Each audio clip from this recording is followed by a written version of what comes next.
Baik, Bismillahirrahmanirrahim. Assalamualaikum warahmatullahi wabarakatuh. Selamat malam, salam sejahtera buat kita semua. Yang terhormat Bapak dosen pengampu mata kuliah strategi dan media pembelajaran, Bapak Dr. Rian Atur MPD. Perkenalkan, nama saya Pan Surya Handika dengan NIM 1503622078, mahasiswa Pendidikan Teknik Bangunan. Di sini akan memaparkan tugas ujian tengah semester saya, yaitu pada mata kuliah strategi dan media pembelajaran, di mana saya mendapat penugasan untuk menganalisis model pembelajaran dan sintak pada salah satu kompetisi dasar mata pelajaran yang ada di pendidikan teknik bangunan. Pada kesempatan kali ini saya akan menganalisis pada kompetisi dasar 3.2 dan kompetisi dasar 4.2 mata pelajaran konstruksi jalan dan jembatan.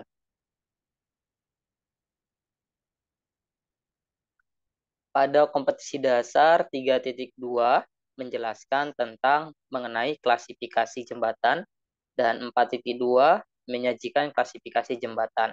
Adapun tujuan pembelajaran daripada kompetisi dasar ini, sesudah mempelajari tentang klasifikasi jembatan, peserta didik diharap dapat menjelaskan dan mempresentasikan definisi jembatan, klasifikasi jembatan maupun jenis jembatan dengan rasa keingintahuan yang tinggi, serta mampu aktif berpikir kritis dan proaktif bekerja sama dengan komunikasi maupun dengan teman-temannya.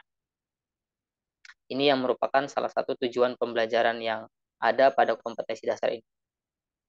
Kemudian, pembahasan yang akan disampaikan dalam kompetisi dasar ini yaitu adalah definisi jembatan itu sendiri. Jembatan merupakan konstruksi yang berada di atas tanah ataupun atas air yang menjadi rintangan, baik itu adanya sungai, kemudian adanya jurang, dan lain sebagainya, sebagai proses untuk pergerakan ya, menghubungkan antara satu tempat dengan tempat lain. Jembatan sendiri memiliki berbagai klasifikasi, baik berdasarkan fungsi, keberadaan, material, struktur, letak lantai, lama waktu, dan dektilitasnya. Sini dapat kita pahami bersama, tuh berdasarkan fungsi dibagi menjadi 4, yaitu ada jembatan jalan raya, jembatan rel kereta, jembatan penyeberangan, dan jembatan saluran air. Berdasarkan keberadaannya, ada yang bersifat jembatan tetap dan jembatan gerak. Berdasarkan material dapat berupa jembatan bambu, jembatan kayu, jembatan beton, jembatan baja, jembatan komposit, jembatan batu kali, dan berdasarkan struktur dapat berupa jembatan balok, jembatan plat, jembatan pelengkung, jembatan rangka, jembatan gantung, jembatan kabel pancang, dan jembatan kantilever.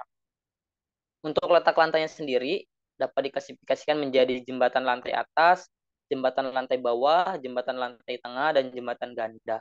Berdasarkan lama waktunya, jembatan diklasifikasikan menjadi jembatan sementara, jembatan semi, dan jembatan permanen ataupun semi permanen. Berdasarkan dektilitasnya, jembatan dibagi menjadi jembatan kelas A, jembatan kelas B, dan jembatan kelas C.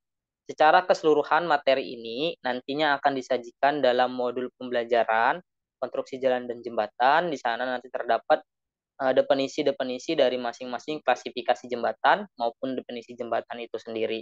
Nantinya siswa dapat lebih memahami tentang klasifikasi jembatan itu sendiri. Baik, dalam menunjang pembelajaran, dalam melakukan pembelajaran, tentu guru sangat berperan aktif dalam menentukan model ataupun strategi yang cocok digunakan dalam pembelajaran. Untuk itu, guru diharapkan memiliki kemampuan yang cukup mumpuni terkait model-model pembelajaran yang ada. Pada kesempatan kali ini, model pembelajaran yang saya gunakan untuk mentransfer ilmu, khususnya pada KDM 3.2 dan 4.2 tadi adalah model pembelajaran di Discovery Learning. Apa sih model pembelajaran di Discovery Learning itu sendiri? Model pembelajaran di Discovery Learning itu merupakan pembelajaran konstruktivisme berbasis inquiry. Dalam pembelajaran, siswa diberikan masalah dan dalam pemecahannya mengacu pada pengalaman masa lalu dan pengetahuan yang ada. Ini disampaikan oleh Brunner dalam bukunya. Pembelajaran discovery learning juga memiliki orientasi pembelajaran yang menekankan pentingnya membantu siswa untuk memahami struktur atau ide-ide kunci suatu disiplin ilmu. Selain itu, Meilantiva menyatakan bahwa model pembelajaran discovery learning ini menuntut siswa untuk mengorganisasikan pembelajarannya sendiri. Jadi, model pembelajaran discovery learning ini menuntut bahwa pembelajaran itu akan membuat siswa untuk belajar secara mandiri, memahami, maupun belajar dengan sebayanya tentang materi-materi yang diberikan dengan melakukan berbagai proses-proses penemuan ataupun dengan proses inquiry itu sendiri. Ini yang disebut dengan model pembelajaran discovery learning. Model pembelajaran discovery learning ini memiliki berbagai kelebihan. Kelebihannya diantaranya yang pertama, peserta didik aktif dalam kegiatan belajar. Karena kegiatan pembelajaran berpusat pada peserta didik yang mencari tahu ataupun melakukan penemuan-penemuan terhadap masalah-masalah yang ada. Kemudian peserta didik benar-benar memahami bahan pelajaran ataupun materi pelajaran yang diberikan. Kemudian kelebihannya membuat minat belajar peserta didik meningkat. Selanjutnya, peserta didik yang memperoleh pengetahuan dengan metode penemuan akan lebih mampu mentransfer pengetahuannya ke berbagai konteks dalam pengaplikasian kehidupan sehari-hari. Kemudian melatih peserta didik untuk banyak belajar secara mandiri ataupun secara sendiri. Apa yang menjadi kelemahan daripada model pembelajaran discovery learning ini sendiri? Yang menjadi kelemahannya yang pertama dapat menimbulkan rasa frustasi bagi siswa yang kurang pandai atau memiliki kemampuan kognitif yang cukup. Kemudian metode ini tidak efisien untuk mengajar jumlah siswa yang banyak dan harapan-harapan yang terkandung dalam metode ini dapat buyar terhadap dengan siswa maupun guru yang telah terbiasa dengan cara-cara belajar lama. Jadi ketika menerapkan metode ini akan terasa buyar apabila siswa maupun gurunya masih terbiasa menerapkan metode-metode belajar dengan cara lama. Kemudian, tidak menyediakan kesempatan-kesempatan untuk berpikir yang akan ditemukan oleh siswa karena masalah yang akan ditemukan sudah ditentukan oleh guru. Jadi di sini siswa tidak diminta untuk berpikir yang akan lebih ditentukan karena guru telah menentukan permasalahan-permasalahan. Namun, dalam konteks yang lebih luas, pembelajaran juga dapat dimodifikasi di mana siswa yang diminta untuk menentukan permasalahan-permasalahan yang ada dalam pembelajaran-pembelajaran itu, kemudian menghasilkan sebuah hipotesis-hipotesis yang nantinya akan dicari informasinya. Ini merupakan sintak model pembelajaran discovery learning. Bagaimana proses pembelajaran discovery learning itu dapat diterapkan? Terdapat 6 tahapan dalam pelaksanaan metode pembelajaran discovery learning ini sendiri. Yang pertama ada stimulasi, kemudian identifikasi, kemudian pengumpulan data, yang selanjutnya adalah pengelolaan data, yang keempat kemudian pembuktian dan generalisasi atau menarik kesimpulan. Pada tahap stimulasi, pada tahap ini peserta didik dihadirkan pada suatu yang menimbulkan rasa ingin tahu agar timbul keinginan untuk menyelidiki secara sendiri fakta-fakta ataupun materi-materi yang diberikan oleh guru. Apa peran guru dalam pelaksanaan stimulasi ini? Guru dapat membuat sebuah kelompok peserta didik ke dalam beberapa kelompok. Kemudian memberikan beberapa fenomena kepada peserta didik untuk diamati guna memancing sikap kritis dan ketelitian pada peserta didik. Kemudian tahap yang kedua adalah identifikasi pernyataan ataupun masalah atau problem statement. Pada tahap ini, guru dapat memberikan kesempatan kepada peserta didik dalam kelompoknya untuk mengidentifikasi masalah-masalah yang relevan, masalah-masalah yang sesuai dengan materi yang telah diberikan ataupun materi yang telah dipaparkan sekilas oleh guru. Kemudian peserta didik membuat pertanyaan dari masalah tersebut. Jika tidak ada yang bertanya, maka guru akan memberikan pertanyaan pemancing agar siswa dapat mencari lebih dalam ataupun berpikir lebih kritis terhadap materi-materi yang disajikan. Selanjutnya adalah pengumpulan data. Pada tahap pengumpulan data ini, guru membimbing peserta didik dalam kelompok untuk mengumpulkan informasi yang ada pada permasalahan yang telah diberikan maupun yang telah dibuat oleh peserta didik.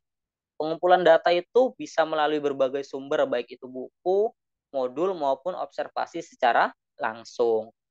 Kemudian pada tahap selanjutnya adalah tahap pengelolaan data. Guru membimbing peserta didik mengelola data atau informasi yang telah diperoleh pada tahap sebelumnya. Pengelolaan data ini dapat berupa menyajikan berbagai macam materi yang telah diberikan. Salah satu contohnya tadi mereka dapat menunjukkan gambar-gambar, kemudian hasil-hasil penemuan di lingkungan sekitar terkait jembatan-jembatan apa aja yang ada di lingkungan sekitar mereka dan tergolong dalam jenis jembatan yang mana. Kemudian dalam pembuktian, ya, pengelolaan data ini dapat dilakukan nanti membuat tabel-tabel, kemudian membuat data-data, baik itu ukuran jembatannya, lebar jembatannya, jenis bahan untuk jembatan itu sendiri. Di sini diolah datanya sesuai dengan teori-teori yang ada.